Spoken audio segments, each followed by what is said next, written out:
राधे राधे, जय श्री कृष्ण भक्तों। राधा माधव चैनल में आपका स्वागत है।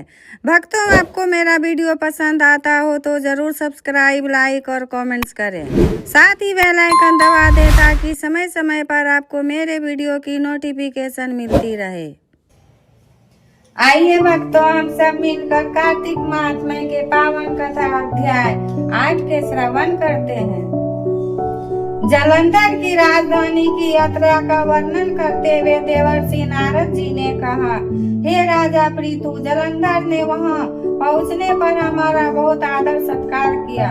वह भक्ति भाव और श्रद्धा से हमारा पूजन करके विनती करने लगा, महाराज कहिए, आपका आगमन किस अभिप्राय से हुआ है और मेरे लिए क्या आज्ञा है। हमने कहा, दैत्यराज, मैं कैलाश पर्वत पर गया था। वहाँ शिव जी और पार्वती जी का वैभव देखकर मैं चकित रह गया। अब तीनों लोकों का भ्रमण करते हुए मैंने यहाँ आकर आपकी समृद्धि भी देखी है।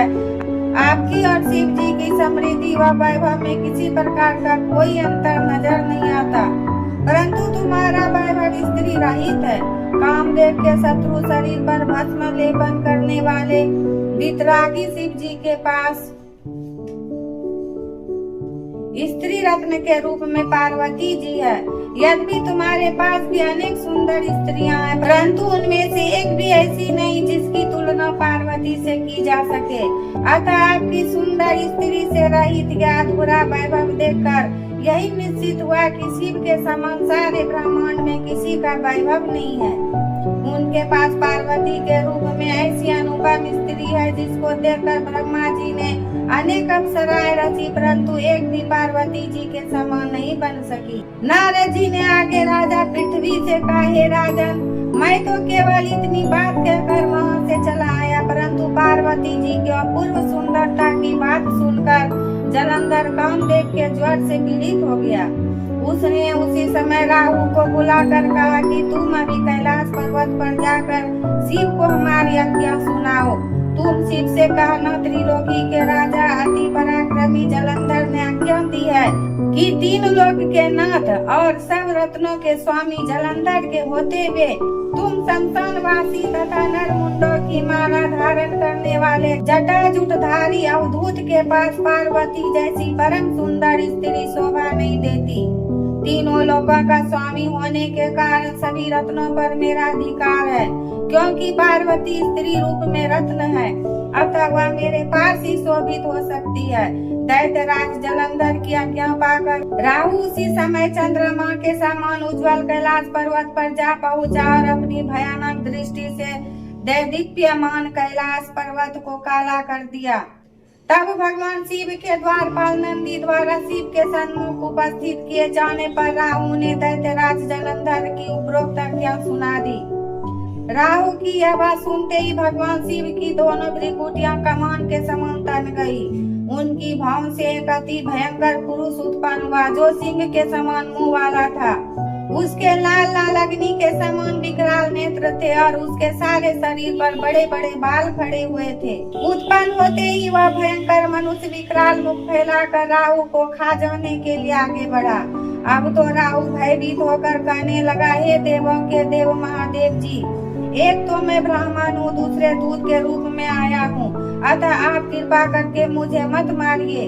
राहु की यह बात सुनकर भगवान भोलेनाथ ने उसको आकाश में फेंक दिया। तब वह भयंकर पुरुष शिव जी के पास आया और अत्यंत विनीत स्वर में बोला, मैं भूखा हूँ, कृपा करके मुझे कुछ खाने को दीजिए। तब शिव जी ने कहा, तुम अपने हाथ पैरों को खाओ। शिव जी की आज्ञा पाते ही वह अपने हाथ और पैरों सहित सारे धड़ को खा गया। जब केवल मुख ही शेष बचा तब भगवान भोलेनाथ ने प्रसन्न होकर कहा, तुमने मेरी आज्ञा का पालन किया, इसलिए तुम्हारा नाम कीर्ति मुख प्रसिद्ध होगा और आज से मैं तुम्हें अपना द्वारपाल नियुक्त करता हूँ। पहले पूजा तुम्हारी होगी, उसके बाद में हमारी। तुम्हारी पूजा के बिना हमारी पूजा निष्फल ही रहेगी।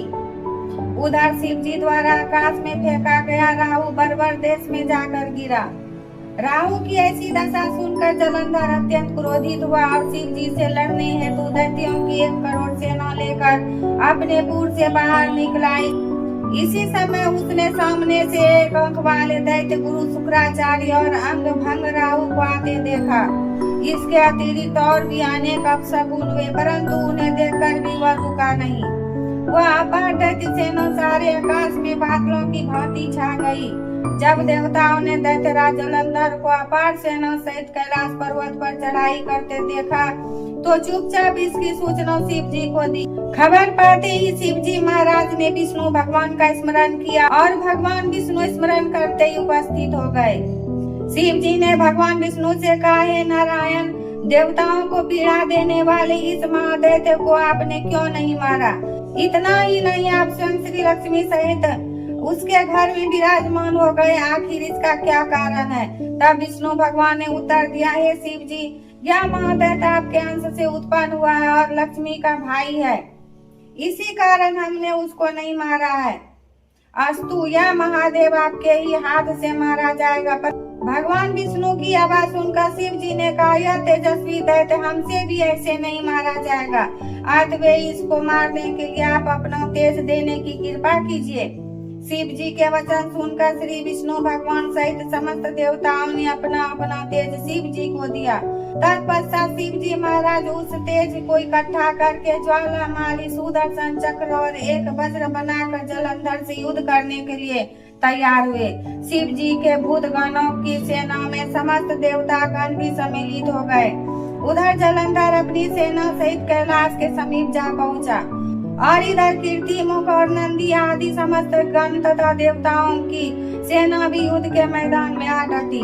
देवता और जलंधर की सेना में ऐसा घोर संग्राम हुआ कि समस्त भूमंडल कंपायमान हो गया।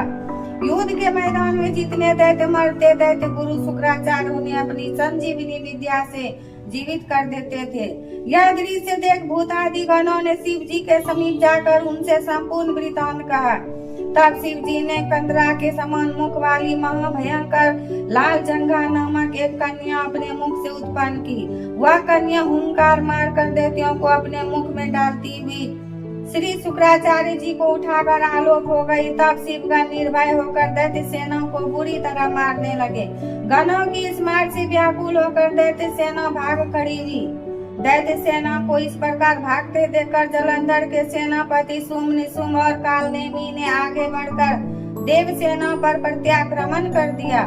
जब देव सेना दैत्य की मार से विचलित हो उठी तब गणेश जी और शुंभ का घनघोर संग्राम हुआ। दैत्यों को पराजित होते देख जलंधर स्वयं युद्ध क्षेत्र में आया। उसे देखकर वीरभद्र ने जलंधर पर अनेक प्रहार किए। तब जलंधर ने क्रोधित होकर अपनों पर ही उस पर दे मारा और उसके रथ की ध्वजा काट दी। फिर उसने देव सेना पर भयंकर बाण वर्षा करके उसमें भगदड़ मचा दी। अपनी सेना की यह दशा देखकर स्वयं शिव जी नंदी पर सवार होकर युद्ध क्षेत्र में आए और उन्होंने तीव्र बाण की वर्षा प्रारंभ कर दी। शिव जी के प्रहारों से दैत्य सेना इस प्रकार भागने लगी जैसे कार्तिक मास के व्रत से पाप समूह भाग जाते हैं। उसी समय शिव जी ने अपने बाणों से खड्ग रोमा का सिर काटकर पृथ्वी पर गिरा दिया। इसके पश्चात ज्यों ही जलंधर आगे बढ़ा, शिव जी ने उसके रथ के घोड़ों तथा सारथी को मार गिराया। तब जलंधर खड्ग हाथ में लेकर पैदल ही शिव जी की ओर दौड़ा। शिव जी ने तत्क्षण आगे बढ़कर एक मुक्का उसकी छाती में मारा, जिससे जलंधर अचेत हो गया। जब जलंधर ने देखा कि शिव जी अजय है तो उसने गंधर्व माया रची। गंधर्व तथा अप्सराएं युद्ध क्षेत्र में नृत्य और गायन करने लगी। शिव जी भी इस माया में फंसकर नाचने और गाने लगे। शिव जी को इस माया में फंसा हुआ देखकर जलंधर महादेव जी का रूप धारण करके पार्वती जी के पास गया और उनका सुंदर रूप देखकर कमांद हो उठा। पार्वती जी शिव जी को आया देखकर खड़ी हो गई, परंतु तुरंत ही इस राक्षसी माया को पहचान कर वहाँ से अंतर ध्यान हो गई। तब निराश जलंधर पुनः युद्ध क्षेत्र में आ गया। उधर जलंधर के चले जाने पर पार्वती जी ने जो ही भगवान विष्णु का स्मरण किया वे तत्काल उपस्थित हो गए और उन्होंने जलंधर के शीघ्र मारे जाने का आश्वासन दिया।